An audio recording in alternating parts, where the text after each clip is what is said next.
토론이나 논의를 이끌어 나가기 위해서 발표는 10분으로 하실 거고, 그 다음에 여기 플로어에 계신 분들이나 많은 분들이 질문과 응답을 통해서 이 논의를 풍성화시키도록 하겠습니다. 한국 사회는 젠더를 어떻게 경험해 왔는가? 젠더 이론 담는 실천의 지형과 지평이란 제목으로 네 분 선생님의 발표와 그다음에 토론으로 이제 진행될 예정인데요. 우리가 지금 젠더라는 개념이 예전에는 무조건 생물학적인 성차인 섹스를 대체하거나 비판하면서 페미니즘의 정치적 기획을 상상하고 완성하는 어떤 정치적 개념 또 사회적 개념으로 등장하는 젠더가 최근에 한국 사회의 페미니즘 어떤 격렬한 논의 구조에서 다양한 방식으로 사용되거나 때때로는 오용되거나 때때로는 부정적인 개념으로도 이 어떤 여성들의 어떤 생물학적인 여성으로서의 정치성을 항상 교란시키는 개념으로까지 지금 의미화되고 있어서 이런 문제의식에 기반을 해서 과거에 이제 여성 억압과 불평등의 기원을 설명해내고 그 다음에 실천의 기획으로 사용되었던 페미니즘의 주요한 개념이었던 젠더가 한국 사회에서 어떻게 지금 사용되고 활용되고 있는가라는 것들을 점검하는 의미에서 저희 세션은 실제 이 개념이 어떤 역사적 맥락에서 탄생한 것이고 또 사회적으로 어떤 의미를 갖는 페미니즘의 기획 안에서 태동한 개념이며 현재 정책이라든가 아니면 여러 가지 성폭력 논쟁 안에서 이 젠더 개념은 또 어떻게 쓰여지고 있는가라는 것들을 네 분의 전문가 선생님들을 모시고 이 세션을 구성했습니다. 혼란과 논쟁의 와중에 있는 이 젠더 개념 어떤 방식으로 우리가 재사유화하면서 역사적 의미를 갖고 있고 정치적 기획을 가동하게 하는 개념으로 다시 한번 바라볼 수 있을 것인가 이 의도로 만들어진 것 같습니다. 여러분도 아시다시피 뭐 젠더 폭력, 젠더 다양성, 그다음에 트랜스젠더에 대한 혐오적 표현 안에서도 젠더라는 말이 들어가고 있거든요. 그래서 이런 부분에 대한 우리 함께 고민과 가능성을 나눠보는 시간을 갖겠습니다. 먼저 이화여대 여성학과 김은실 교수님께서 발표를 해주시겠습니다. 예, 박수로 다시 한번 맞이해 주시기 바랍니다. 감사합니다.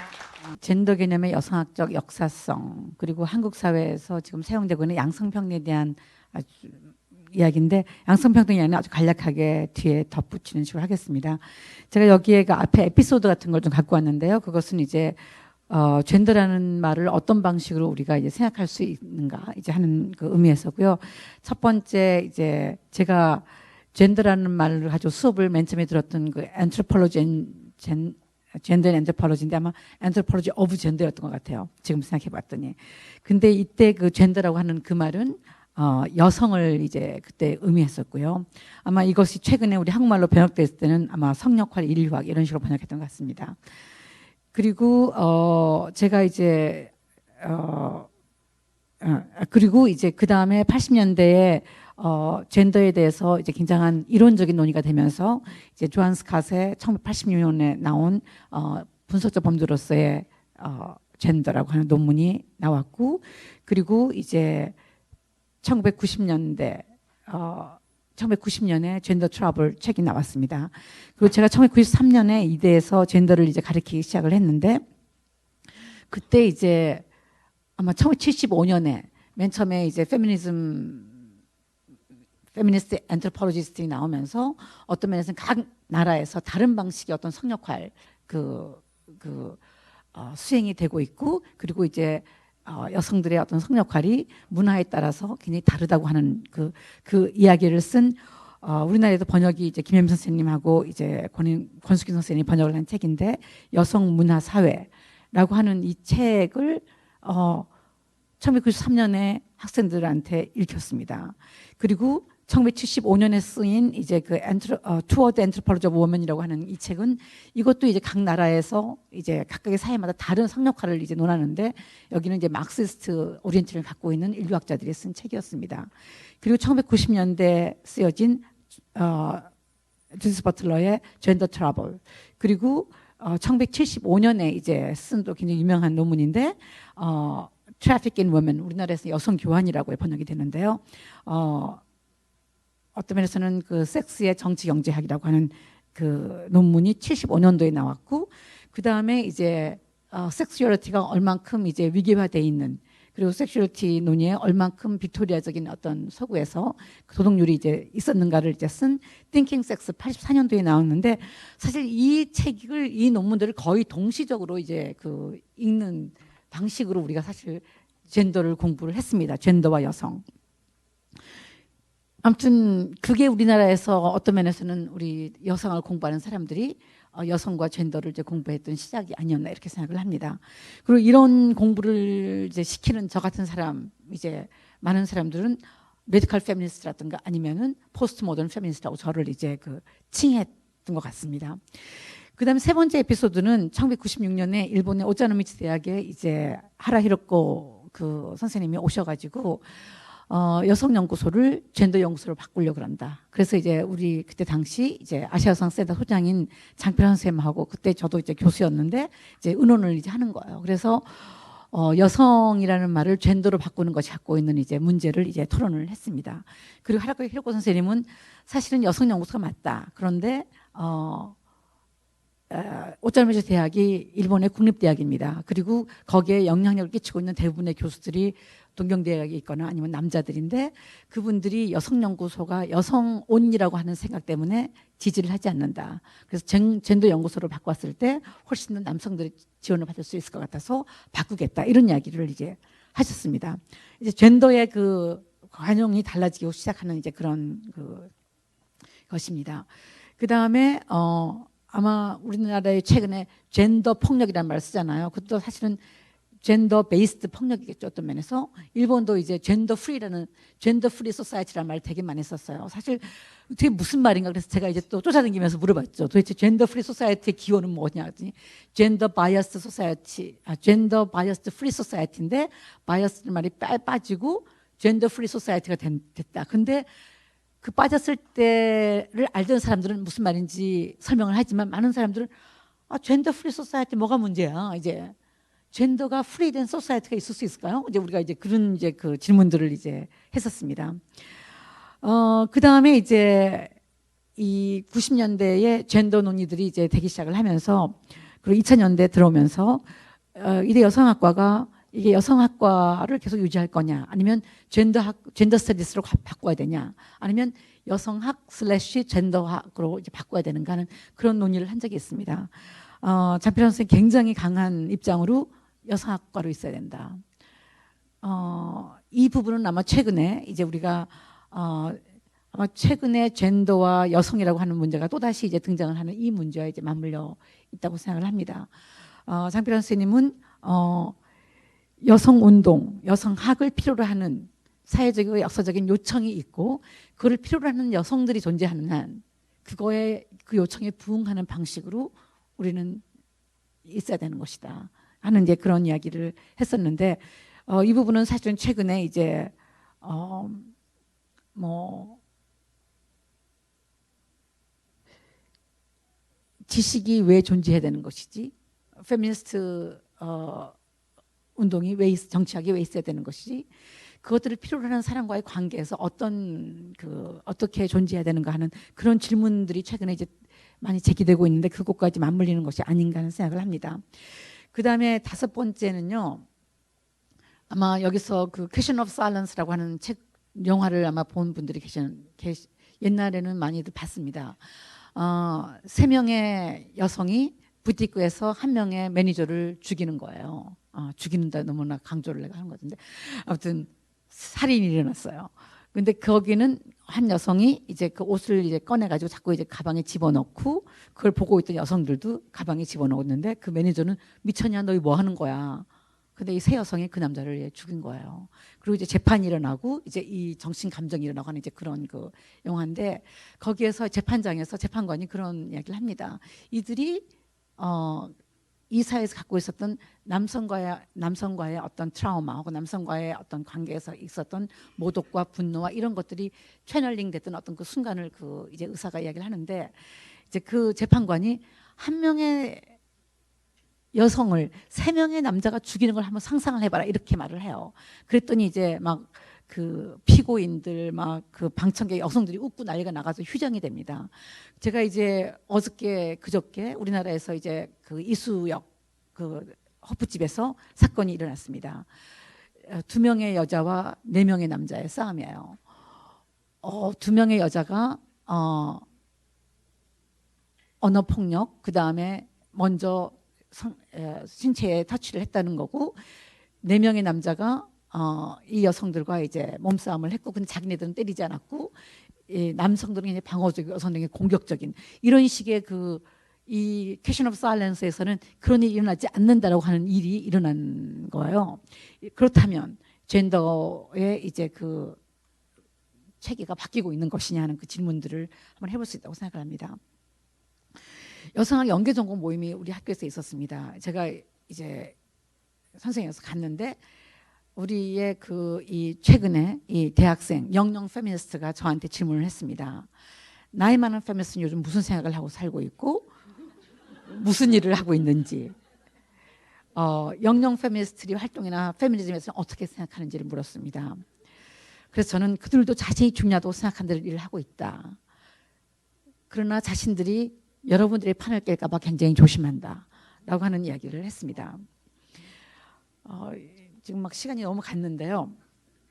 아마 우리는 지금 여성학을 시작할 때 전부 다 이제 섹스, 젠더, 섹슈얼리티라는 개념을 이제 설명을 합니다. 우리가 경험하고 있는 사회적, 역사적, 정치적 차별의 문제가 바로 젠더이고, 이것은 역사와 사회 체제에 따라서 다르고, 우리가 다뤄야 하는 것은 젠더 체계이고, 여기에 역사적, 정치적, 문화적 개입을 통해서 젠더 체계를 변화시키는 것이 여성학이고, 여성운동이고, 여성정책이고, 그래서 여성학은 정치적인 프로젝트이고, 그리고 굉장히 개입적인 학문이다, 이런 걸 우리가 가르칩니다. 그리고 섹스라는 것은 생물학적 우연성에 기반하는 차이이고, 그것의 의미가 만들어진 건 역시 사회문화적 의미체계를 통해서이다. 그리고 젠더의 결과물이라고 가르칩니다. 그리고 섹슈얼리티는 성적인 것이 의미가 만들어진 영역이고, 이것 또한 젠더와 연관을 갖는다고 가르칩니다. 오랫동안 남성, 여성, 동성애, 가학, 피학 등으로 구별이 가능했던 개인의 내부에 본능으로 존재했다고 하는 성이 70년대 이후에 무엇이 성적인 것이고 무엇이 성적인 신념과 행동을 구성하는가 하는 방식으로 성에 대한 질문이 바뀌었고, 섹슈얼리티 역시 특정한 질문 양식을 통해서 그 구체적인 형태와 역사가 드러나는 담론의 산물이라고 가르칩니다. 그러나 불평등한 젠더 체계에 있는 여성의 성은 여전히 여성을 정의하는 성별의 문화적 산물로 이제 접근하고 있습니다. 우리가 수업 시간에 이렇게, 그리고 세미나에서 이렇게 가르치고 있지만 여전히 젠더와 여성, 그리고 성차는 같은 방식으로 이해되고 있는지 않나 생각을 합니다. 사실은 구체적인 우리 한국의 역사적 현실에서 젠더, 여성, 성차라는 것이 구분되어서 사용되고 있고, 구분돼서 다른 방식의 실천이 이루어지고 있는가에 대해서는 좀 의문입니다. 물론 이것이 구분되어서 다른 정치학을 낳고 있습니다. 그리고 낳을까봐 또 굉장히 많은 이제 문제들이 발생되고 있습니다. 섹스와 젠더 개념의 고안은 사실은 이 섹스와 젠더 개념은 사실은 이제 60년대 미국에서부터 이제 시작이 됐는데, 맨 처음에 이 섹스와 젠더라는 말을 사용한 사람들은 정신의학자이거나 또는 성의학자입니다. 맨 처음에는 간성 혹은 트랜스섹슈얼 환자를 설명했던 이야기입니다. 자신이 몸이 갖고 있는 섹스, 성과 마음에 갖고 있는 성, 몸의 섹스와 마음의 젠더가 다른 이 사람들을 설명하기 위해서 섹스와 젠더라는 말을 사실은 갔었습니다. 그래서 이 자신의 잘못된 섹스에 대한 소속감, 그러니까 몸은 남성인데 젠더 아이덴티티는 여성인 사람, 자기는 다른 성을 갖고 있다고 생각하는 이 사람들을 어떻게 설명할 것인가. 그래서 이 마음의 성을 설명하는 것으로 젠더, 그리고 몸의 젠더를 설명하는 것으로 섹스라는 말이 사실은 맨 처음에 시작이 되었고, 이것이 어떤 면에서는 이 마음의 성, 어떤 면에서는 심리적인 성, 그리고 몸의 성을 분리하는 개념이었고, 이 몸과 분리되어지는 이 마음의 성, 심리학적인 이 성을 사실 페미니스트들이 굉장히 강력하게 전유를 해가지고 이 몸과 마음, 문화, 사회라고 하는 것을 구분하는 방식으로 젠더가 페미니즘으로 들어오기 시작을 했습니다. 뭐 또한 이제 이 젠더 롤, 성역관 또한 이제 이 성의학자에 의해서 사실은 이 생물학적인 조건에 기반한 성차가 수행하는 역할을 설명하기 위해서 이제 젠더 롤이라는 말을 만들었고, 사실 이 젠더 롤이 인류학자들, 마그렛 미드라든가 이제 굉장히 많은 여성 인류학자들한테 오게 되면서 이 성역학이라는 문제와 생물학적인 차이라고 하는 문제를 이제 분리시키는 이제 이런 그 작업들이 시작이 됐습니다. 왜냐하면 이 성역학은 관계에 대한 거예요. 어떤 면에서 관계 속에서 수행되는 것이고, 생물학적인 조건은 어떤 면에서 개인한테 있는 것인데, 관계에 의해서 수행되어지는 것들은 우리가 흔히 사회학적 사실이라고 하는 것처럼 사실은 사회 속에 속하는 것이지 생물학적인 조건으로 다시 환원이 불가능하다. 그래서 이 생물학적인 것과 이 사회적인 것을 분리시켜 가지고 사실 이것은 철저하게 사회적인 관계 속에 속하는 것으로 가져가게 되었습니다. 선생님 10분밖에 쓰지 말아야 되는 건가요? 3분. 5분 더 쓰세요. 그래서 제가 이제 여기에서 그 젠더를 가지고 이제 그 여성학적 설명을 한 대표적인 사람으로 게일 루빈을 저는 이제 가지고 왔습니다. 아마 아까 우리 배은경 선생님이 선생님과 저가 굉장히 비슷한 방식으로 설명을 하는데, 우리의 논의를 설명하기 위해서 가져오는 학자들이 얼마나 다른가라는 이야기를 이제 했는데요. 이 70년대에 게일 루빈이라고 하는 그 인류학자이면서 페미니스트이면서 레디칼 이제 그 페미니스트인데요. 이분이 이제 이 젠더 범주를 전유를 해가지고 섹스 젠더 시스템, 이 섹스 젠더 체계는 일종의 이제 관계의 배열 세트인데, 이 게일 루빈은 사실은 섹스가 어떻게 젠더가 되는가, 젠더를 만들어내는 메커니즘이 무엇인가, 그리고 우리는 이 젠더가 이제 이 섹스에 기반해서 만들어진 이 젠더 체계를 이제 연구하고, 이 젠더 체계에서 만들어진 이 남녀의 불평등, 이 비대칭성을 연구하는 것이 사실 여성학이라고 하는 그 이야기를 하게 됩니다. 물론 페미니스트들이 이 젠더를 가져오게 되면서는 이제까지 젠더는 완전히 다른 그 개념이 되기 시작을 하는데요.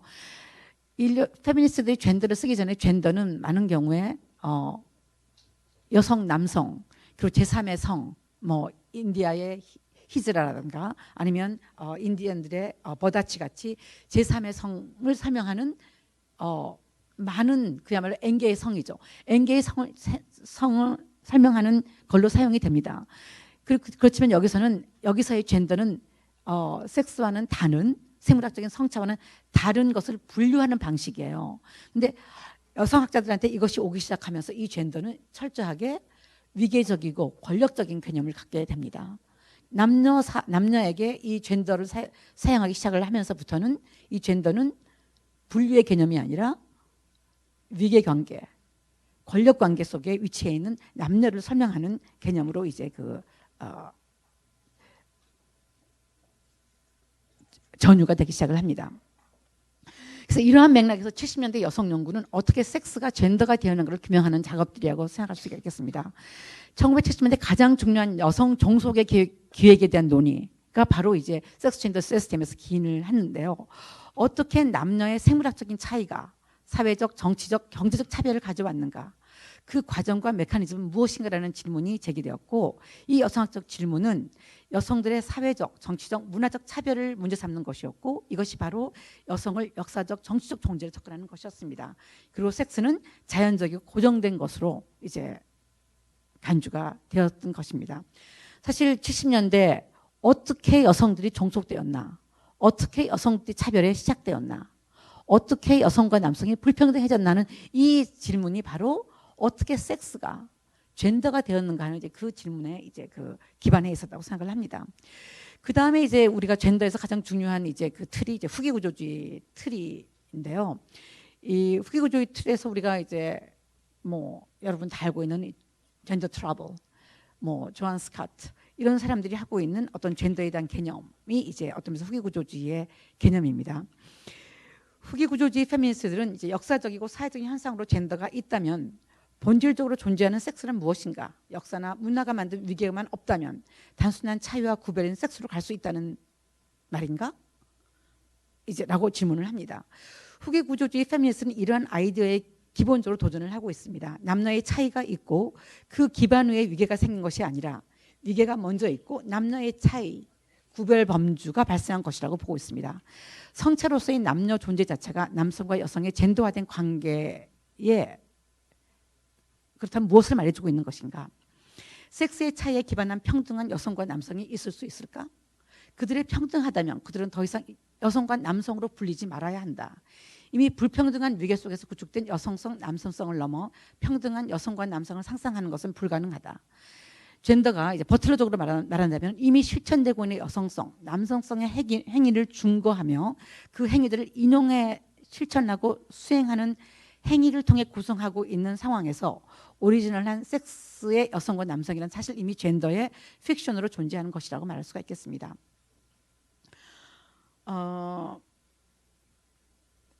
무엇이 여성적인 것이냐에 대한 논의들, 여성적인 것과 남성적인 것이 본질적으로 고정되지 나눠져 있는 것이 아니라 특정한 맥락에서 여성적인 것과 남성적인 것으로 구획되는 사회적 과정 속에서 만들어진다는 버틀러라든가 후쿠식의 아이디어는 본질적인 방식으로 여성을 논하고 여성의 쾌락, 피해성 등을 논하는 방식의 교란을 가져옵니다. 이제까지 페미니스트의 설명과는 달리 페미니즘 성논의에서 후기 구조주의의 접근은 여성의 성의 자유는 남성 지배적인 제도로부터 벗어나는 것이라는 급진적 페미니즘의 입장과 여성의 성해방이 남성 섹슈얼리티의 억압성을 고발하는 것보다 더 중요하다는 성자유주의 페미니스트의 입장을 다른 방향으로 끌고 갑니다.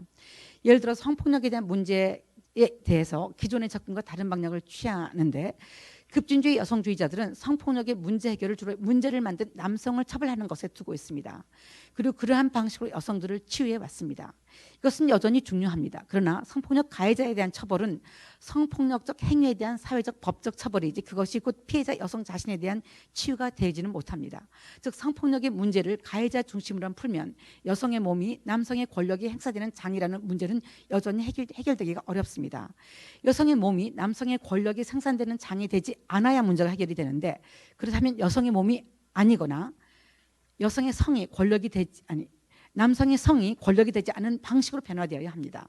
물론 이것은 아주 어려운 일이지만 이러한 사회적 정치적 기획이 있어야 한다는 것이 후기주의자들이 성폭력에 대한 접근 방식이고 이것이 이제 급진주의라든가 성자유주의와는 다른 것이겠죠. 여성의 몸이 다른 방식으로 구성된다는 것, 다른 주체성을 생산할 수 있다는 것이 남성의 성폭력과 관련된 여성들이 문제제기가 될 수 있다는 것입니다. 그러나 이러한 젠더 개념은 특히 두 가지 차원에서 불편함을 만드는 것 같습니다. 남성과 여성의 자리를 대체하는 여성성, 남성성, 바이섹슈얼, 트랜스섹슈얼 등을 이해할 방식을 제공하는 것은 동성애를 허용할 가능성 때문에 젠더 개념은 1995년 베이징 여성회의에서 교황청과 종교조직으로부터 비난을 받았습니다. 버틀러는 언두인 젠더에서 젠더 문제가 만들어내는 공경들을 다루고 있습니다. 젠더 개념은 지금도 여러 종교단체로부터 문제시되고 있습니다. 한국에서도 젠더 혹은 젠더 평등, 성평등은 남성과 여성을 벗어난 동성애 등의 허용 가능성 때문에 문제가 되고 있습니다. 또 분석적이고 신문적인 방식으로 인해 현실에서 젠더가 생존권이 되고 삶을 곤란하게 하는 제도적 사법적 문제가 되고 있는 여성들에게 또 공간과 고통에 대한 이해를 요구하는 여성들에게 끊임없이 해석하고 의미를 이동시키는 편집증적 독해로 그들의 문제를 해결해 주기보다 더 많은 질문을 하게 한다 고통을 받고 있습니다.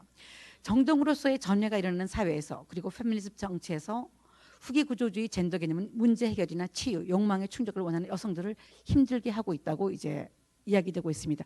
바로 이 문제가 생물학적인 여성, 그다음에 스카 페미니스트의 논쟁과 연결되고 있는 것이 아닌가라고 생각을 합니다. 시간 관계상 제가 이제 이 생물학적 여성 온리 대 스카 페미니즘 레디컬 페미니즘과 교차 페미니즘 뭐 이런 식의 문제들을 사실 이런 식의 문제가 지금 이제 이 후기 구조주의적 젠더의 문제와 사실 어떤 면에서 여성을 하나로 묶어내는 어떤 여성적인 조건이 그 여성적인 조건이 사실은 사회적인 그리고 문화적인 차원에서 사실은 어떤 식의 피해를 가지고 오고 그리고 그것에 기반해서 여러 가지 사법적이고 제도적인 것이 만들어지고 있습니다. 사실 이런 식의 차원에 있을 때 이 생물학적 여성 베이스드라고 하는 문제와 사실은 이 교차 페미니즘이라고 하는 이 문제들이 굉장히 많은 문제를 만들어내고 있다고 보고 사실 이거는 사실은 이론적으로 그리고 정치적으로 페미니즘이 사실 굉장히 강하게 태클을 해야 되는 문제인데 우리가 판이 깨질까봐 아니면 무슨 이유에서인지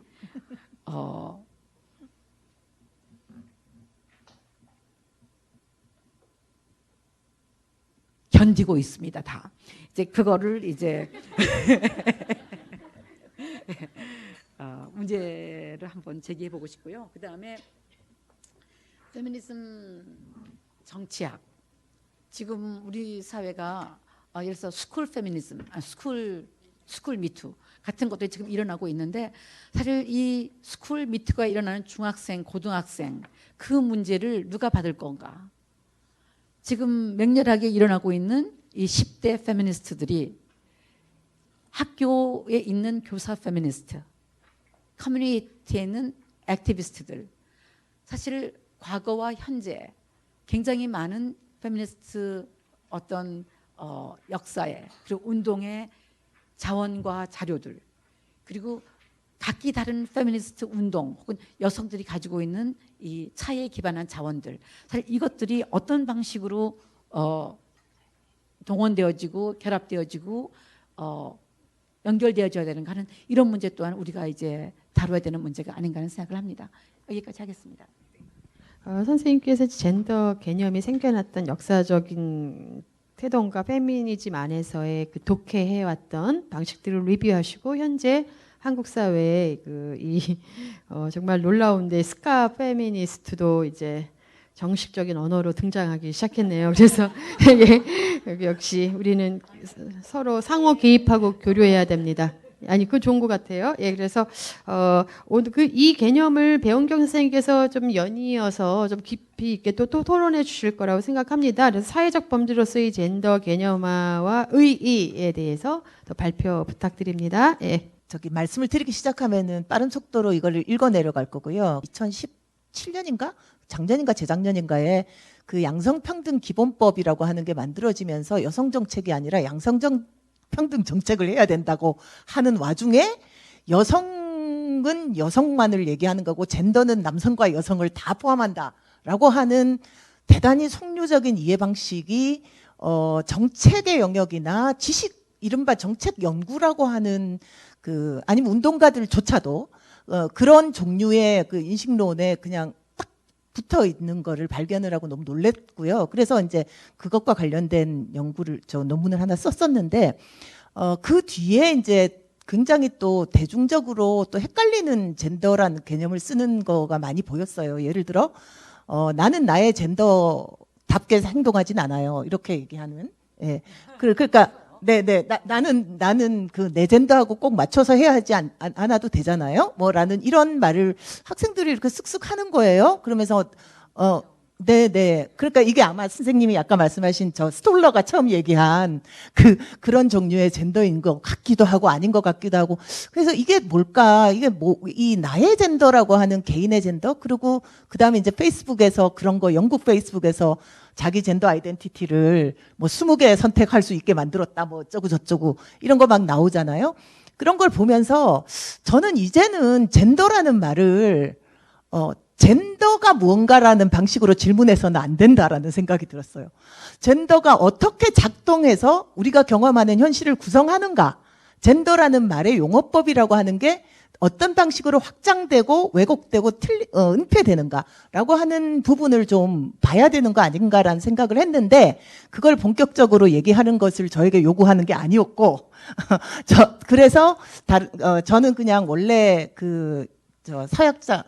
서약이 그 백그라운드고 해서 처음에 이제 페미니즘을 내 스스로 페미니스트라고 정체화하고 나서 페미니스트 이론과 뭐 이런 그 모든 이제 페미니스트 리터러처를 읽어 나감에 있어서 계속 영어학적 이론과 참조를 하면서 공부를 해왔던 사람이라 오히려 이 젠더가 사회적 범주다라고 하는 얘기를 하는 게 좀 유리한 입장에 있지 않을까 싶어서 그냥 한번 가지고 와봤습니다. 근데 제가 강조를 하려고 하는 건 뭐냐면은 이런 겁니다. 젠더의 사회적 구성이란 말 정말 많이 하잖아요. 근데 젠더의 사회적 구성은 도대체 뭔 말인가? 젠더가 사회를 구성하는가? 저는 젠더가 사회에 의해서 구성된다라는 말만으로는 부족하다고 생각하고 젠더가 사회를 구성한다라고 봅니다. 그래서 젠더라는 범주는 socially constructed 카테고리이기도 하지만 constructing the social 그러니까 사회성 내지는 사회라고 하는 것을 구성하는 하나의 범주라고 보는 것이고 사실 이제 그런 식으로 보면 이제 스카가 되는 거죠. 저도 이제 그런데 아마 여러 가지 정치적인 입장에 있어서는 아마 일반적인 스카라고 얘기하는 거하고 좀 다를 수도 있는데 자 읽겠습니다. 사회적 범주로서의 젠더 개념과 이의. 젠더를 사회적 범주로서 개념화한다고 할 때 사람들은 흔히 자연적 범주로서의 섹스와 젠더의 구분을 통해서 그 의미를 이해하지요.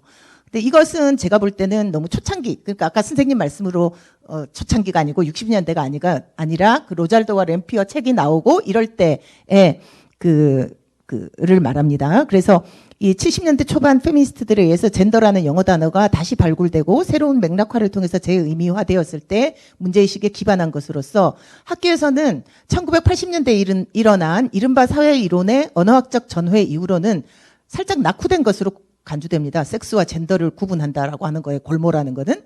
왜냐하면 자연적인 성차와 사회적인 성차별과 여성 억압의 연결을 단순히 단절하는 것이 굉장히 중요하다고 생각해서 페미니스트들이 이제 젠더라는 용어를 계속 이제 강조했는데 섹스와 다르게 다른 거다 이렇게 얘기하면서 근데 이제는 그 구분을 단순히 단절함으로써 남성과 여성의 사회적 관계를 변화시키기 위한 쟁투를 자극하고 승리를 만들어낼 수 있다고 생각하는 사람들이 적어졌기 때문입니다.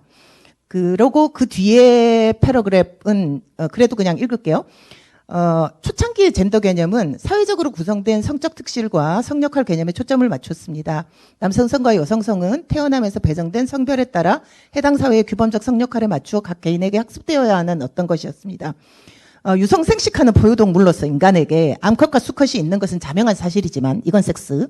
그 이외의 성적 특질들은 그 사회가 적합하고 해당 사회가 적합하고 정상적이라고 규정한 성역할을 획득해 나가는 사회 과정을 거치면서 형성된다고 주장되었고 각 사회마다 개인들 바깥에 미리 구성된 주어진 성역할 구조가 있고 이건 되게 다양하다. 그래서 인류학자들이 연구를 하는 거죠.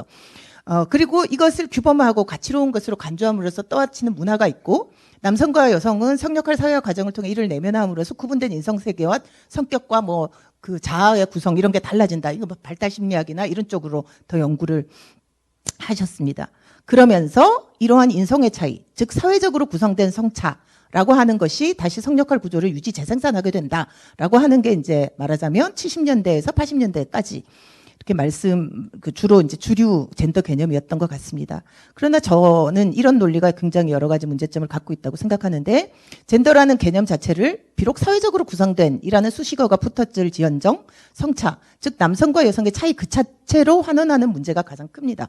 이 같은 문제점은 오랫동안 젠더에 관한 페미니스트 지식을 남성과 여성의 차이 문제로 협의화시킨 한 요인이 되었는데 이는 오늘 여기에 지식대중 일반적으로 젠더라는 말에서 곧바로 남성과 여성이라는 두 항과 그 둘의 차이 혹은 그 둘의 격차라고 하는 것을 떠올리는 경우가 많을 정도로 지금까지도 영향을 끼친다라고 봅니다. 다른 한편 사회적으로 구성된 이라는 수식어가 역시 붙었을 지언정 각 개인이 가지고 있는 인성적 특질이나 행동 유형으로 젠더를 환원하는 문제도 있습니다. 그러니까 젠더를 곧 페미너너티와 매스큘리니티의 문제다 이렇게 보는 입장인 거죠. 저는 되게 쇼크를 받았던 게 그건데 이제 박사급 연구자들의 토론에서 그런 말을 사용해서 내가 깜짝 놀랐는데 젠더는 남성과 여성의 구분, 억압 관계를 말하고 섹슈얼리티는 동성애자와 이성애자의 이국 관계를 말한대요.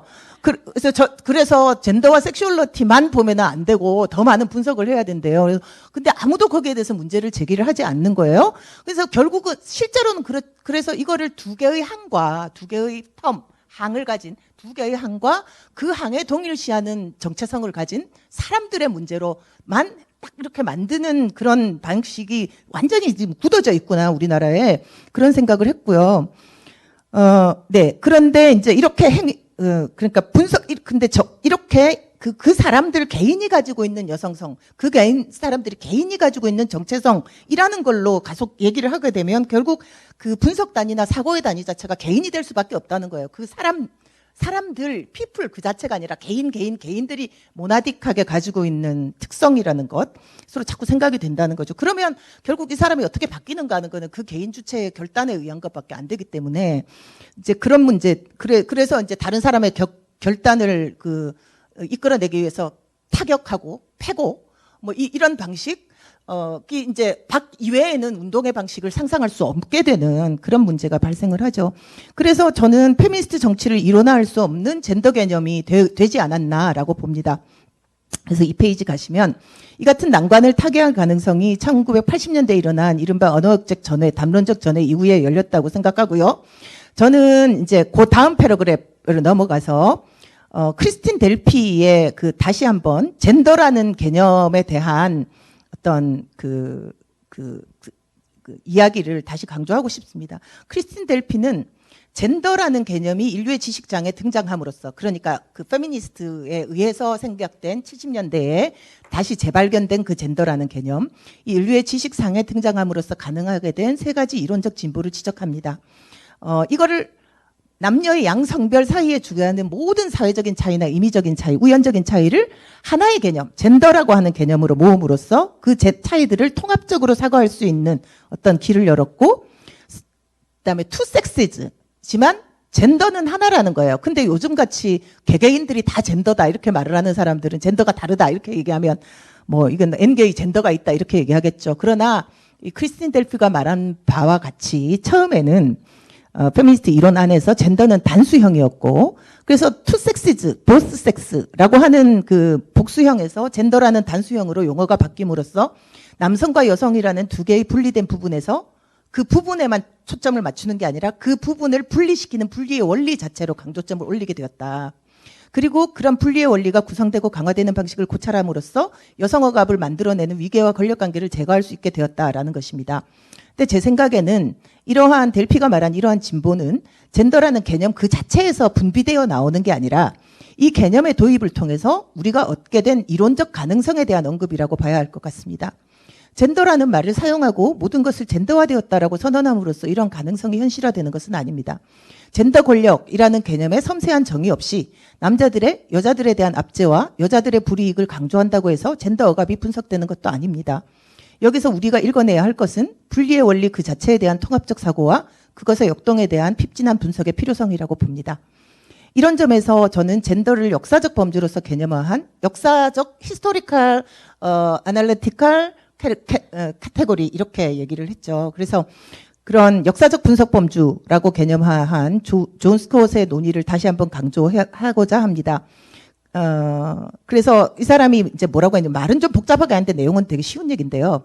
섹스와 젠더를 지나치게 날카롭게 구분하려고 하면 남성과 여성이라는 주체의 정체성, 그리고 몸이 심적 세계, 사이키를 물질화하는 방식은 사실은 그 자체로 존재하는 게 아니라 환상에 의해서 구분이 되고 그 밑바닥에 그 판타지가 있는데 그런 판타지 때문에 항상 모호할 수밖에 없다. 그런 모호함이라는 걸 가리게 된다. 그래서 젠더 정치에 대한 연구는 이제 더 이상 인간 수컷, 저는 이제 인간 암컷, 인간 남컷이라고 인간 수컷이라고 번역하기로 했거든요. 메일 피메일은 확실히 그런 것 같더라고요. 메일은 인간 수컷과 인간 암컷을 남성과 여성으로 정의 내리고 조직화하는 역할의 제도화 및 주입을 추적하는 지금까지의 그런 방식에서는 안 되며, 남성, 여성이라는 고정된 지속적 대립을 창조하는 것이 가진 불가능성이 그 작동항을 정의하는 어떤 프로젝트의 기록. 이게 되게 복잡한 얘기인데, 그러니까 사실 고정된 남성, 여성이라고 하는 건 정의될 수 없다는 거죠. 그리고 그것이 정의될 수 없는 건데도 계속 정의를 하고 있고, 해야 하고 있고, 그렇기 때문에 계속 판타지에서 뭔가 끌어가진다는, 역사적으로 계속. 그러면 그런 프로젝트가 존재할 뿐이고, 그런 식의 두 개의 항이 고정되게 존재한다라고 하는 그런 환상을 만들어내기 위한 프로젝트가 계속 존재하는 가운데 그 프로젝트가 사실 불가능하기 때문에 사실 이 남성과 여성이라고 하는 것이 특이한 방식으로 역사적 국면에서 독특한 방식으로 규정된다라는 거죠. 남자란 이런 거고 여자란 이런 거다라고 하는 것이 규정되는 방식 자체는 사실은 그거 하나하나를 고정하기가 불가능하기 때문이다. 이러한 스콧의 언급은 델피가 말한 바 분리의 원리 그 자체와 그것의 역동에 주목해야 할 뿐 아니라 젠더라는 분리와 역동 아래에는 환상의 작용이 있음을 인정하고 그로 인한 모성과 불가능성을 전제한 위에서 정치적으로 구성되는 끈질긴 프로젝트로서 젠더에 접근해야 함을 강조하는 것입니다. 그래서 저는 이제 이 존 스콧이 역사학자지만 이런 방식의 젠더 개념은 사실은 이 버틀러가 얘기한 수행성이라는 개념이라는 것과 크게 좀 상당히 접합될 부분이 많다라고 3페이지 가시면 됩니다. 제가 시간을 좀 아끼기 위해서 이제 그 버틀러 수행성에 대한 얘기를 잠깐 썼고요. 새로운 젠더 이론이라고 볼 수 없죠. 버틀러 이론은 젠더라는 개념 자체를 계속 해체하고 흔들고 어떤 면에서 보면 스캇이 얘기한 것처럼 그것을 흔들므로써 그것이 불가능한 것이었다라고 하는 것을 보여주는 스캇은 역사가니까 그 프로젝트를 기록을 하지만 이제 그런 자극을 했지만 그 젠더 이론이라고 버틀러 이야기를 하기는 어렵지만 이 버틀러 이야기 자체가 사실은 젠더라는 개념의 그 풍부화에 굉장히 기여를 하는 것이다라는 것이고 그래서 3페이지 첫 번째 패러그래프 버틀러의 수행성 이론은 성역할 이론에 머물러 있던 사회과학 지식계의 젠더 개념에도 변화를 가져왔습니다. 독일 사회학자인 잉게 스테판은 두잉 젠더라는 게 있기 때문에 사실은 그 젠더 정체성 두 개의 바이폴라한 그 젠더 정체성의 불완전한데도 유지가 된다. 라고 하면서 두잉 젠더의 이야기를 이제 얘기를 했고요. 요즘은 그래서 언두잉 젠더가 필요하다라고 하는 그 용어들을 사회학자들도 많이 쓰더라고요. 그리고 그 젠더를 행하는 행위에는 그런데 이 두잉 젠더가 그냥 개인적으로 굉장히 아비터릴리 일어나는 것이 아니라 어떤 젠더 체계 속에서 일어나고 이때의 젠더 체계란 구조범주로서의 젠더와 관계된 모든 행위를 사회적으로 형성할 때 작용하는 사회적 구조의 조건이다. 이렇게 얘기됩니다. 그러면 우리 한국 사회가 역사적으로 구성해온 젠더 체계가 있고 그 안에서 어떤 방식의 젠더를 계속 수행하고 있는데 이 특정한 방식의 젠더 수행이 굉장히 많아지면 특정한 방식의 젠더 관계나 이슈가 만들어진다. 이런 방식으로 이해할 수 있겠죠. 개인의 젠더 정체성 형성에 이 개념을 적용해 보는 이야기를 쭉쭉쭉쭉 썼는데 제가 이제 웨스트와 짐머만의 1987년 저작에 나온 아그네스 얘기를 했는데요. 사실은 이건 제가 트랜스젠더 얘기를 하고 싶어서 한 얘기가 아니고 이런 용어들이 필요하다는 거예요. 섹스 어사인먼트라든가 패싱, 트랜스섹슈얼과 트랜스젠더의 구분, 그다음에 이넥트먼트 오브 젠더 상현, 그다음에 어컴플리시먼트 오브 젠더 성취 이런 용어들을 우리가 각각 그냥 내 젠더는 이렇다 이렇게 하는 각각의 어떤 분리된 개념으로 이해할 필요가 있지 않나라는 생각이고 저는 그래서 이런 식으로 개인의 정체성을 구성하는 수행성으로서의 젠더에 대한 연구가 모색되는 동안에 사실 그 젠더 체계와 젠더 행하기가 만나는 그 젠더 다이내믹스, 젠더 역동 자체를 통합적으로 다루는 연구가 굉장히 또 이제 일어나야 할 텐데 그런 연구는 사실 스케일이 너무 커지니까 좀 힘든 부분이 있고 그러다 보니 많이는 등장하지 않습니다만 저는 이제 1990년에 젠더화된 조직, 젠더드 오거나이제이션이란 무엇인가라고 하는 것에 대해서 논문을 쓴 아주 짧은 논문인데 1990년 이 존 에커가 그 제시한 5가지 방식이 있습니다. 조직이 젠더화되었다라는 것은 어떤 의미이고 어떤 방식을 이게 보면 젠더 체계와 수행성과 공간의 분리와 그 안에서 일어나는 권력 관계를 다 담고 있거든요. 그러니까 이런 방식들이 사실은 다 들어가야지 된다. 그래서 그런 이야기고요. 그다음에 넘어가서 4페이지 가면 저는 존 스콧은 젠더는 인종, 계급, 신분 등과 같이 사회관계를 조직하는 방식 중의 하나이며 사회적 역사적 변화 및 다양성의 분석을 위한 범주라고 설파한 바 있습니다. 그래서 저는 그냥 이렇게 정의하는데요. 젠더는 인간을 위계적으로 집단화하여 분리 배치하며 이에 따라 권력과 불평등을 권력과 자원을인데 이게 불평등 잘못 썼습니다. 권력과 자원을 불평등하게 배분하는 여러 사회적 조직 원리 중에 하나로서 그런데 그런 것 중에서 특히 그 분리의 기준으로 생물학적 지정 성별이 동원되는 성별 억압의 축 정도로 정의하고 싶습니다. 젠더는 인위적으로 만들어졌다는 의미에서 사회적 구성물이 아니라 생물학적 성차에 대한 관념과 지식을 매개로 특정한 사회 질서를 구성하는 범주로서 그렇기 때문에 사회적 구성물, 사회적으로 구성하는 범주라고 다뤄져야 한다고 봅니다. 그렇기 때문에 젠더 차별은 젠더를 매개로 이루어지는 모든 차별에 적용할 수 있는 것이다. 그래서 성적 취향에 따른 차별도 사실은 젠더라고 하는 것 속에서 다뤄질 수 있다. 젠더라고 하는 걸 다루면 성적 지향 문제는 다룰 수 없다라고 보는 사람이 있는가 하면 또 다른 한편에서는 그 교양청에서 얘기하는 것처럼 젠더를 하면은 그걸 다 허용하는 문제가 돼. 이렇게 돼버리는 이런 좀 그 헷갈리는 부분이 지금 현재 그 한국 사회에 존재하는 것으로 생각이 됩니다.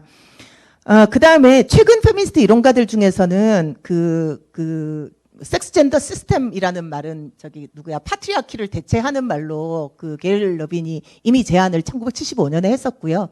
이제 그거에 따라서 아예 섹스 젠더를 그 역동적으로 연결되는 거니까 그 슬래시를 그냥 해서 같은 단어로 쓰자라고 하는 사람들도 좀 등장을 한답니다. 그리고 컨스트럭팅 카테고리로 명시적으로 다루자라고 하는 제안을 하고 있는데요.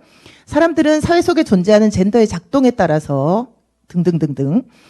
그다음에 이제 젠더 정체성 역시 미리 정해진 고정된 것이 아니라 구성하는 범주들인 젠더 섹스가 접합해내는 주체 위치와 그것에 대한 동일시 과정의 역동을 거쳐서 구성되는 것으로 이해됩니다. 그런데 이 같은 주체 위치와 동일시의 역동은 개인의 주체적 결단에 따라 선택하거나 선언함으로써 이루어지지 않습니다. 근데 최근에는 그런 오해들이 많이 있죠. 젠더라는 개념 자체를 저는 젠더 그 자체가 젠더 정체성하고 같은 단어로 사용되는 거에 반대한다는 겁니다. 젠더 정체성이죠. 내가 남자냐 여자냐 하는 것은. 그게 뭐 어떤 방식으로 여성성과 남성성을 내가 상연하느냐라고 하는 것은 그건 젠더 정체성의 문제지 젠더 그 자체가 아니다.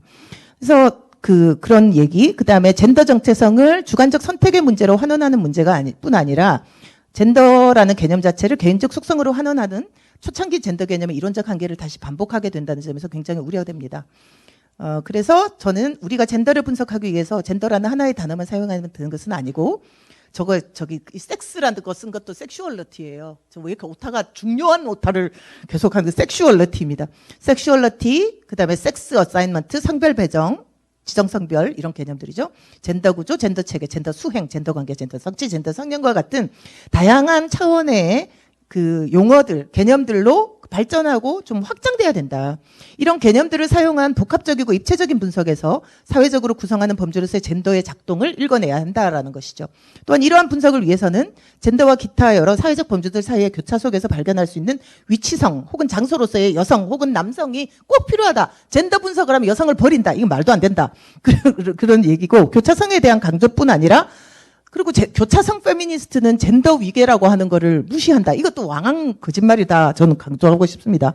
교차성에 대한 강조뿐 아니라 젠더 위계에 대한 엄밀한 고찰이 더더욱 요구됩니다.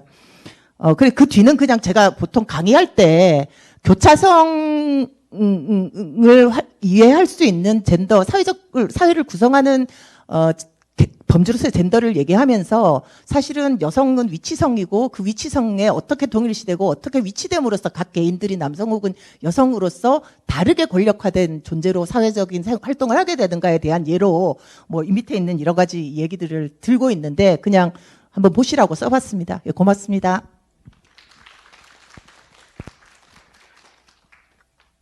배은경 선생님께서 이제 젠더가 주관적인 사회화된 주관적인 정체성의 문제에 대한 그 편협한 정의로부터 이것들을 어떻게 사회적 범주로 만들어내기 위해서는 젠더라는 말로는 이제는 그 포괄할 수 없는 좀 더 교차적이면서 세심한 형태의 사회 분석 개념들이 등장하면 조금 이 논의의 확장성을 만들어낼 수 있을 것이라는 그런 발표를 해주셨고요. 세 번째로는 유정미 박사께서 진행형으로서의 젠더 그리고 젠더 정책에 대해서 발표해 주시겠습니다. 네. 네, 저는 지금 이제 정책 연구하고 있고, 그다음에 그 정책 현장에서 실제로 공무원들을 만나기도 하고, 그러니까 이러면서 있는데 사실 거기는 정말 뭐라고 말할 수 없게 되게 그 혼재되어 있고 그다음에 그 정말 납득하기 어려운 방식으로 젠더에 관해서 그러니까 질문이 이루어지거나 판단이 이루어지거나 이러는 경우들이 되게 그 많아요. 뭐 대표적으로 어떤 면에서는 최근에 일어나고 있는 뭐 양성평등이랑 성평등을 그런 식으로 구분하는 게 어찌 보면 저희는 굉장히 어이없 기도 하잖아요. 그 사실 성평등이라고 하는 단어 오랫동안 사실 써왔고 양성평등이라는 단어도 오랫동안 써왔는데 어느 순간 갑자기 양성평등은 이런 거고 성평등은 이런 거니까 성평등은 쓰면 안 된다. 그래서 막 피켓 들고 나와가지고서는 그러니까 시위하고 뭐 이런 상황이 발생하고 심지어 이게 이제 이 물리적인 방식으로까지 영향력을 행사해서 제가 최근에 찾아본 얼마 전에 기사에서는 그 법제사법위원회에서 그 성평등이라고 하는 단어가 그 교육 사업에 그 포함이 되어 있다고 해서 그 성평등과 관련된 부분이 동성애를 조장하는 방식으로 그 교육이 이루어질 수 있는 부분이기 때문에 이 부분에 관한 사업은 이루어져서는 안 된다. 이런 그 요구를 통해서 그 법제사법위원회에서 그 실제로 법무부에 예산을 4,300만 원인가를 깎은 거예요. 그래서 1억 4,300만 원이었던 예산을 그 교육 예산을 이제 그렇게 깎아서 물리적으로 갖고 실제로 이제 그걸 주도하신 분들이 그 자유한국당의 그 기독교 쪽에 이런 쪽에 굉장한 이제 바탕을 두고 계신 분들이 그런 식으로 그러니까 주도를 하기도 하고 그다음에 저도 그 제가 이제 속해 있는 기관에서 올해 양성평등 정책 기본계획이라고 하는 연구를 수행을 했는데 그 기본계획 수행을 하면서도 중간 보고 그다음에 공청회 뭐 이런 과정에서 그러니까 계속 질문이 나오거든요. 그러니까 저희는 이제 의도적으로 양성평등이랑 성평등을 혼용해서 그러니까 사용하는 거를 그러니까 방향으로 그러니까 정하고 있었는데 그러니까 그리고 사실 현재 양성평등 기본법도 마찬가지로 혼용해서 그 조문에 사용을 하고 있습니다. 근데 왜 그걸 같이 쓰냐 이유가 뭐냐 그다음에 뭐 특별한 게 있냐 원래 법이 양성평등인데 왜 성평등을 왜 쓰냐 이런 얘기를 한 번 열릴 때마다 세 분 정도씩 꼭 질문을 하세요. 근데 이게 약간 함정 같은 이런 부분이 있는 것 같아요. 근데 이제 제가 오늘 이 자리에서 그러니까 말씀드리려고 하는 거는 사실은 그러니까 그런 논리를 그러니까 따라서 가다 보면은 정말 약간 함정같이 되고 그러니까 우리가 주장하려고 해왔던 그러니까 이 젠더를 정치화하는 굉장히 이 고도의 여러 가지 문제 의식들이 오히려 그 안에서의 굉장히 얕은 방식으로 그걸 문제 제기하는 거에 대응하는 과정들이 또 문제를 우리의 정치들을 굉장히 퇴색시켜 버리는 이런 양상들도 있는 것 같다. 그래서 그것보다는 이 문제에 대응하는 방식이 조금 우리가 지금 축적해야 될 어떤 분석과 관련된 거를 더 쌓아가야 된다. 이런 게 이제 저의 핵심적으로 제가 말씀을 드리고 싶은 부분인데요. 일단 뭐 양성평등이냐 성평등이냐 뭐 이런 얘기할 때 저도 기본적으로는 약간 그냥 혼용하는 게 방법이다. 그냥 다 혼용하고 있다. 이제 이렇게 얘기를 하는데 사실 그런 방식으로는 이 문제의 어떤 상황에 제대로 우리가 다 직면하거나 대응하거나 이러는 거는 쉽지는 않은 것 같아요. 궁극적으로는 이 양성평등이냐 성평등이냐 뭐 이런 얘기를 할 때 거기서 이제 전제하고 있는 거는 앞에서 이제 쭉 말씀하셨던 것처럼 그러니까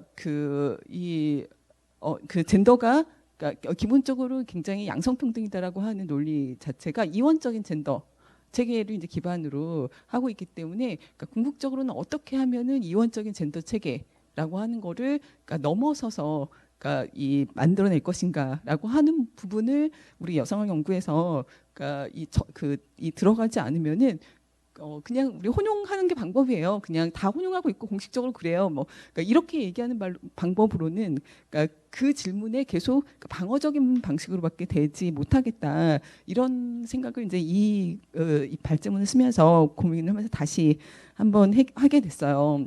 네, 실제로 양성평등 관련해서 이제 얘기하다 보면 그러니까 여성단체에서도 그러니까 성명문서 같은 거 많이 발표 사실 했었는데 그러니까 같이 저희 지역에서도 단체에서 활동하시는 분들이 막 이렇게 막 분노하면서 말씀하세요. 아니 어떻게 해서 젠더가 2개냐? 젠더가 여러 개지. 이렇게 말씀하시거든요. 근데 사실 어떤 이제 그분들이 이제 공유하고 있는 어떤 정치적인 포지션이나 이런 것들이 사실 다 있기 때문에 어떤 부분에서 약간 동조를 해드리면서 뭐 이렇게 말씀하셔야지 하게 되지만, 근데 사실 어떤 면에서는 계속 그 이원론적인 방식으로 젠더를 얘기하는 쪽에서 계속해서 남성, 여성 두 개를 같이 갖고 젠더 이렇게 얘기하는, 마치 지금도 저희도 정책 현장에서는 이제 양성평등이 됐으니까 여성에 대해서만 말하는 건 안 되잖아요.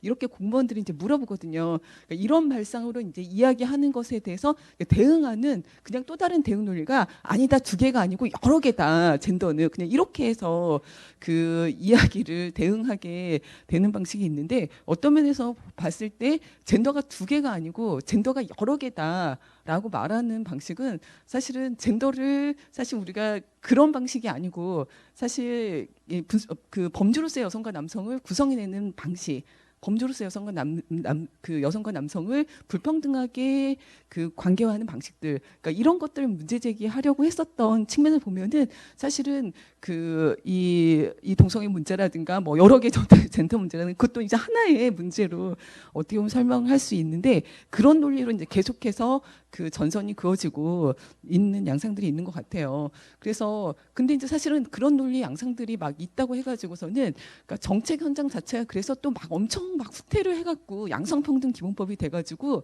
그 다음에 막 완전히 거꾸로 갔냐? 그러면 또 저는 현장에서 보면은 꼭 그렇지만도 않은 것 같아요. 그러니까 그런 논리들이 정책의 구체적인 영역으로는 또 막 이렇게 깊이 들어오지는 않아요. 그리고 양성평등 기본법 같은 경우도 실제로 이제 초기에 그 양성평등 기본법이 만들어지고 났을 때는 정말 아주 이제 노골적으로 이제 정말 남자들을 위한 것도 해야 되지 않느냐, 뭐 심지어는 군가산점을 부활해야 되는 거 아니냐, 이런 얘기까지 사실 나왔었지만, 그러니까 실제로 이제까지 성평등 정책이 그러니까 만들어져 오고 발전해 온 역사성과 과정들이 있기 때문에 그런 얘기들이 실제로 저는 그렇게 쉽게 수용되기는 어렵다고 생각하고, 실제로 그걸 만들어가는 정책을 만들어가는 과정에 많은 이제 정책 그 행위자들이 같이 거기에서 싸우고 있고 이제 그 담론을 만들어내고 있기 때문에 그렇게 쉽게 이제 그런 구체적인 정책 이슈에서는 거꾸로 가지는 못하는 부분이 있어요.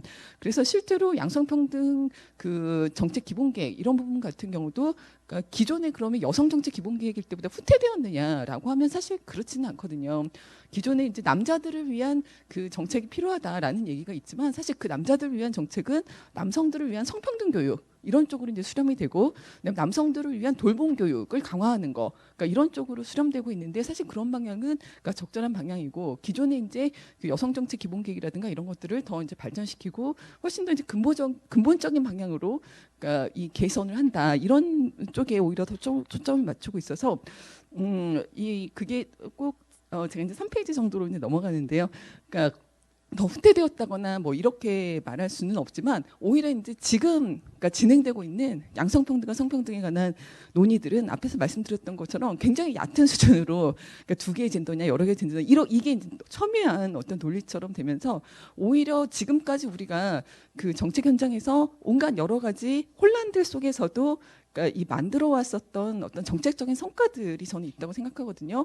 그러니까 그런 정책적 성과들이 한 걸음 더 나가야 되는데, 한 걸음 더 나가기 어렵게 만드는 게 이제 정말 더 큰 문제다라는 그러니까 생각이 드는데, 예를 들면은 그러니까 제가 맨 뒤에 4페이지에 표 같은 걸 하나 그러니까 넣어놨어요. 네, 이 표는 그 사실 성별 영향 평가 에서의 개선 사례들을, 그러니까 이 앞에 개선 항목은 제가 이제 항목화한 거고, 그다음 개선 사례는 그 기존에 나와 있는 사례집에서 몇 개를 그 따본 건데, 제가 이제 처음에 2009년인가에 그러니까 성주려와 젠더라고 하는 논문을 이제 썼었는데, 그러니까 그 논문을 쓸 때 제가 이제 성별 영향 평가나 성주려와 제도에 대해서 어떤 기대감과 또 굉장한 회의감과 이런 것들이 이제 같이 있었어요. 그러니까 실제로 이제 공무원 중심으로 성별 영향 평가 같은 것들이 막 이루어지면서, 그러니까 정말 그러니까 그 평등이라고 하는 거를 그러니까 50대 50 남자 대 여자를 50대 50으로 하고, 오히려 굉장히 역할 고정관념에 입각해가지고서는 어떤 지원을 하는 거 이런 걸 여성을 위한 거라고 이제 생각을 한다든가,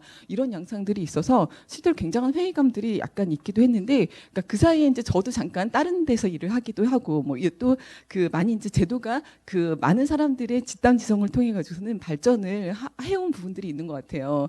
그래서 지금도 여전히 성별 영향 평가 이런 부분에서 그러니까 이 정책 제도가 효율화되어야 되는 부분 부분이라든가 이런 게 굉장히 많이 있고, 그러니까 그렇긴 하지만 실제로 제가 그 당시에 느꼈던 어떤 회의나 이런 것보다는 저는 개선 그 정책적인 성과 이런 것들이 주목할 부분들이 굉장히 많이 있는 것 같아요.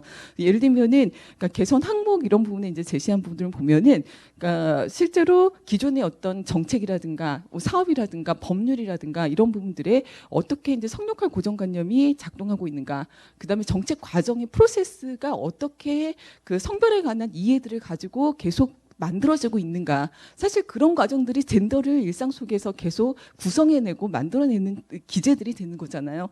그다음에 어떤 특정한 한쪽 성의 신체적인 특성에 맞춰가지고서는 만들어진 어떤 시설이라든가 장치라든가 이런 것들이 그대로 왜 기준이 되고 있는가. 이런 부분들을 이제 계속 그러니까 개선하는 아주 이 소소한 이런 것들을 계속 그러니까 성별영향 평가를 통해서 그러니까 진행을 하고 그렇게 해서 만들어진 이제 여러 성과들이 있는데, 사실 여기에서 우리가 앞에서 이제 이 질문을 사실 더 나아가기 위해서는 무엇보다 일단은 남성과 여성을 말한다는 것 자체가 사실은 그러니까 이 이원적인 체계를 지지하는 거는 아니잖아요. 사실 기존의 현재 구조 자체가 이원적인 방식으로 구성이 되어 있고 그거를 분석하면서 실제로 그걸 어떻게 넘어갈 것인가 이런 부분에 관한 방향성을 만들어가는 게 이제 중요한 건데, 사실 이 다음에 그러면은 어떤 방식으로 이 규범의 체계들을 흔들고 규범 체계들을 다시 재구성하고 할 것인가.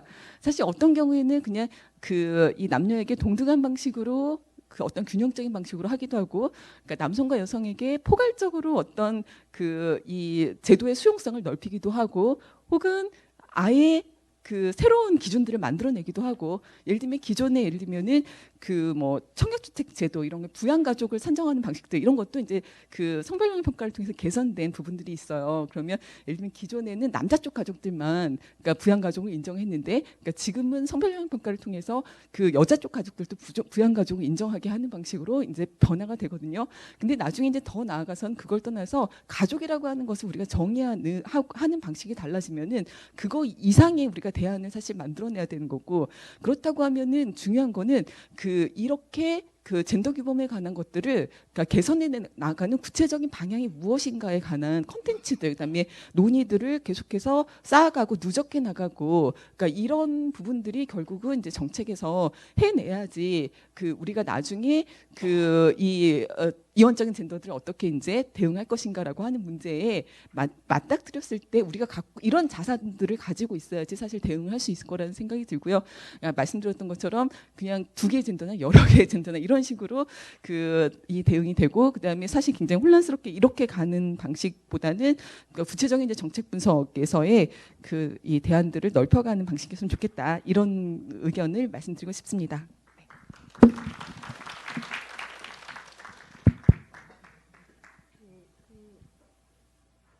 우리 유정미 선생님께서는 어찌됐든 뭐 정책이나 제도가 대중적인 상식이나 또 뭐 어떤 방식으로 우리 기본 양성평등 기본법에 위치한 정치적 상상력을 굉장히 마이너리한 시스템으로 만들어내는 것은 사실이나, 여전히 구체적인 정책 제도를 만들어가는 과정에서 이 젠더 개념, 관계성이라는 개념들을 계속 확장해 나가는 데서는 여전히 젠더가 유효한 형태의 어떤 나름의 개념적, 정책적 분석 틀 또는 정치적 기획이 될 수 있다라는 말씀해 주신 것 같고요. 마지막으로 장다혜 선생님께서 젠더 관점에서 본 형사법 체계 내에서의 젠더화된 섹슈얼리티를 중심으로 발표를 해주시겠습니다. 예. 제가 생각하는 젠더 폭력은 제가 생각하는 것이 아니고 사실은 규범적 개념이거든요. 그러니까 젠더 폭력을 이론적 개념으로 이해를 하시면 안 되고, 이거는 이미 국제 규범으로 규범화되어 있는 것이기 때문에, 그리고 그 규범이 지칭하는 정확한 바는 성별 구조가 위계적인 공간에서 젠더 폭력이 발생한다. 그리고 그런 성별 위계가 젠더 폭력을 유지한다라고 하는 정확한 인식에 기초하고 있기 때문에 그것을 여성에 대한 차별로 포섭을 하고 있거든요. 그래서 이때 이 규범의 사실 정책적 영역이죠. 정책적 영역에서는 젠더와 여성, 그러니까 섹스와 젠더가 명확하게 구분해서 드러나진 않아요. 이미 모든 정책들은 기본적으로 여성과 남성이라고 하는 생물학적인 성을 이미 설정해 놓은 그 이분법 안에서 움직이거든요. 그럼에도 불구하고 이 젠더 폭력이 갖고 있는 개념이 주는 의미는 사실은 그 위계 구조라고 하는데 포인트가 있고요. 그렇기 때문에 사실 더 확장이 되기도 합니다. 실질적으로 정책적인 영역에서는 여성성과 남성성을 강요하는 폭력, 그리고 남성성의 폭력적인 수행으로서의 폭력, 이런 것들까지도 모두 포괄하는 개념으로 비단 여성만 피해자로 하지 않는 정책을 펴는 나라들도 있어요. 이거는 물론 국가마다 차이가 있긴 하지만, 근데 제가 오늘 사실 좀 고민을 전개하고자 했던 부분은 실제로 이 젠더 폭력 개념을 문재인 정부가 가지고 왔거든요. 가지고 왔는데 이제 그동안에 우리가 젠더 폭력에 대한 부분, 특히 여성 폭력, 젠더 폭력 이런 식으로 이제 좀 혼용해서 사용해 왔지만 여성 운동 영역에서는 이미 90년대부터 이 개념을 계속 써왔고, 특히 성폭력과 관련해서, 그러니까 섹슈얼리티, 그러니까 성적인 폭력이죠. 성적인 폭력에 대한 부분에서 이게 어떻게 여성에 대한 폭력임을 좀 밝히는 그런 운동들을 계속 진행해 왔죠. 근데 실제로 법의 영역에서는 그것이 성폭력, 뭐 성매매, 가정폭력 이런 식으로 분화돼 가지고 이제 사실은 좀 들어간 부분이 있고, 지금 문재인 정부에서의 정책에 나온 내용도 뭐 최근에 어쨌든 이슈가 되고 있는 디지털 성범죄, 그다음에 뭐 스토킹, 데이트 폭력 이런 것들을 어떻게 이제 법안에 포함시킬 것인가에 집중되어 있습니다. 근데 제가 사실 좀 오늘 저도 어쨌든 10분 안에 빨리 끝내야 되니까 제가 사실 뭐 되게 구구절절하게 길게 썼는데요. 이 얘기는 굉장히 간단한 얘기예요.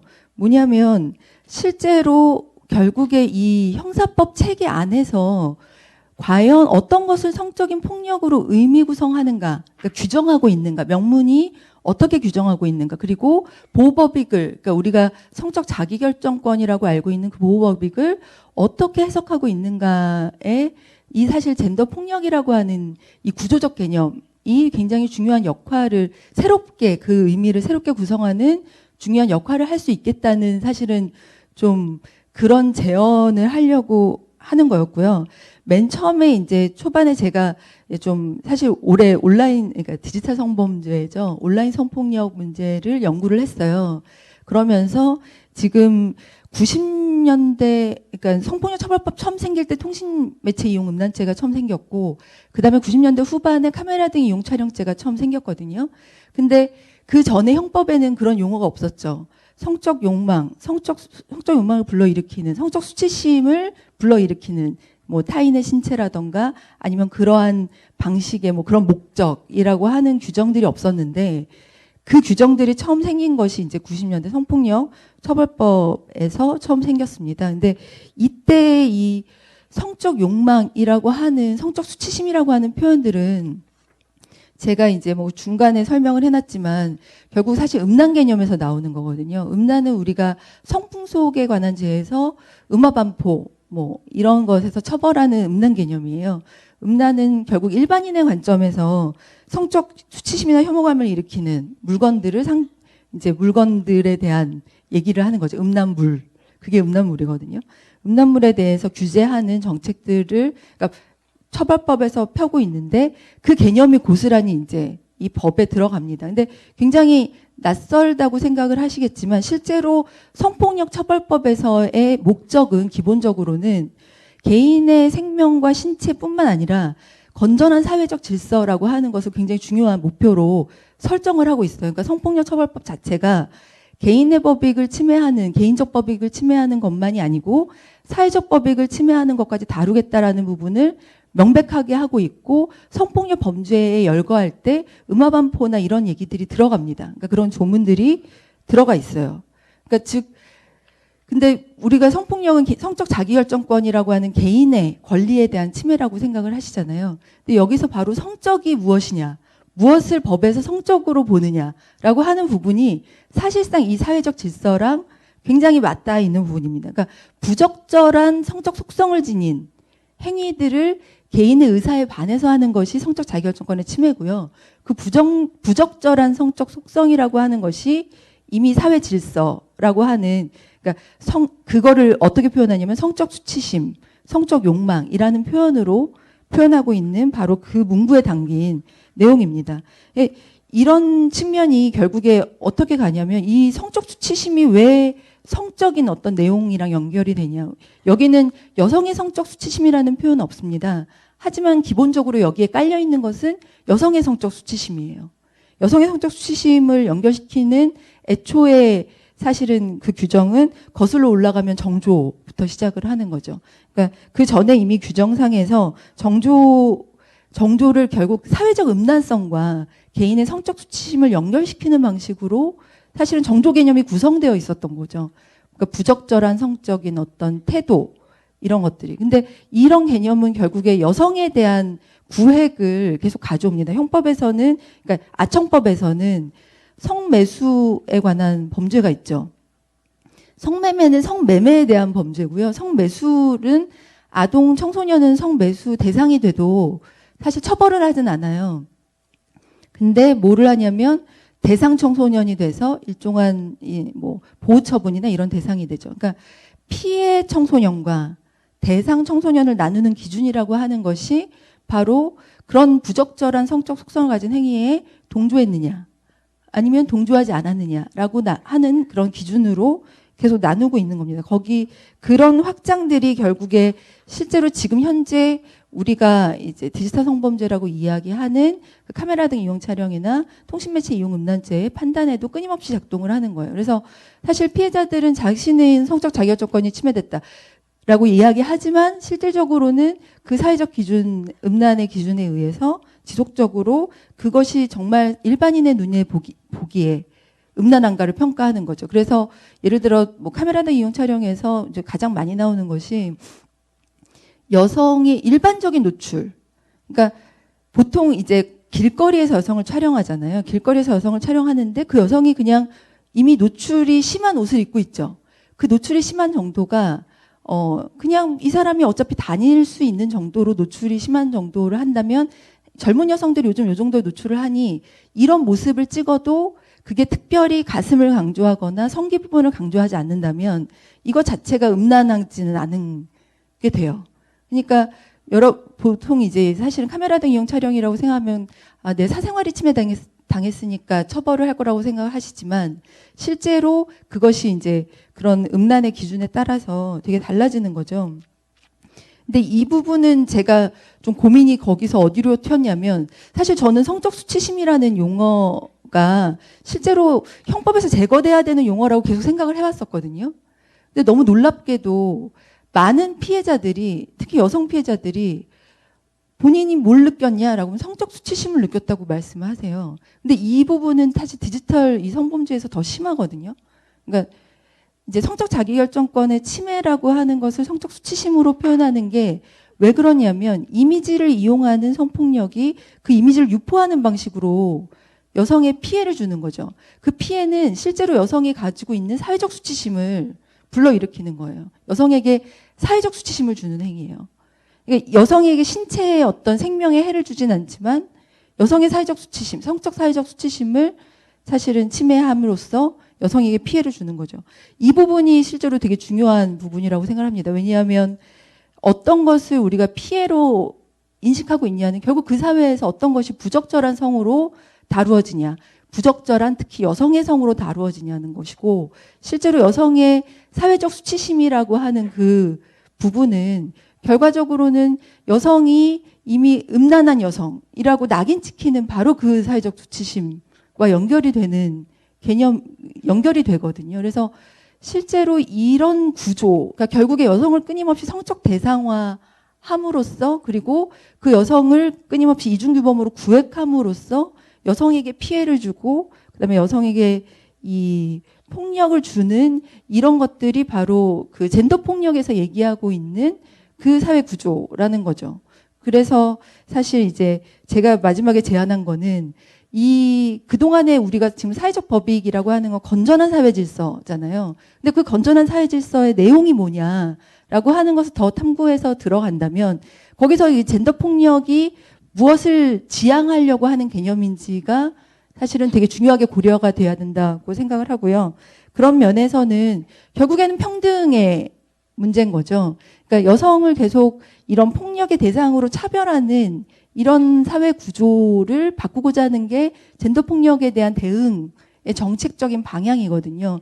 그렇다면 사회적으로 보호하고자 하는 질서는 그런 차별을 유지하려고 하는 혹은 차별을 강화하는 그런 질서에 대한 것이고 오히려 여성을 성적 대상화하는 그런 사회 질서가 이제 사회적 보호 법익에 반하는 행위인 거죠. 그래서 좀 이제 향후에 우리가 이제 사회적 법익을 아예 성폭력 범죄에서 배제하는 건 불가능한 것 같아요. 왜냐하면 이미 성이라고 하는 것 자체가 이미 사회적으로 구성되어 있기 때문에 그것을 오로지 개인이 그냥 내가 성적으로 피해를 받았어.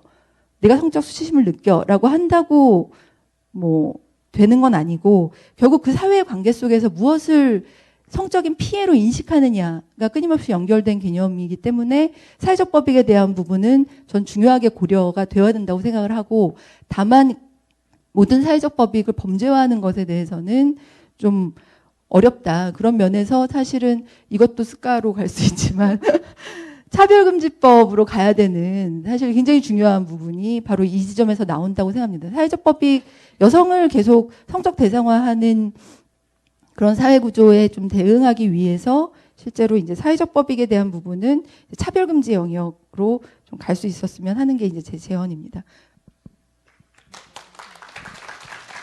네, 장임다의 선생님께서는 이제 젠더 폭력 안에 여러 가지 섹슈얼리티에 대한 폭력이 어떤 때는 과도한 방식의 도덕적인 음란성의 개념이나 또 그것을 벌칙을 주기 위해서 범죄하기 위해서 여성들이 느끼는 감정을 성적 수치라는 감정으로 환원시켜내면서 마치 법적 정의가 사법적 정의를 해결하는 것처럼 하는 현재의 구조에 대해서 사실 젠더 폭력의 워낙 의미는 더 광범위한 사회적 이 영역에서의 불평등이나 이런 차이들을 불평등으로 환원시키는 구조에 대한 문제들을 좀 더 넓은 환경적 맥락이나 이런 것들을 고려하지 않고 그걸 메커니즘을 고려하지 않고 너무 개별화된 형태 또는 과거에 이미 폐기 처분돼야 할 음란성, 도덕성 이런 문제로 계속 만들어지는 것에 대해서 문제를 제기하셨습니다. 페미니즘 교육의 현재성과 전망에서 좋은 교사 담론을 넘어서는 페미니스트 교사와 시민의 연대에 대해서 발표하시니까 또 관심 있는 분들은 거기 참여하시면 되겠습니다.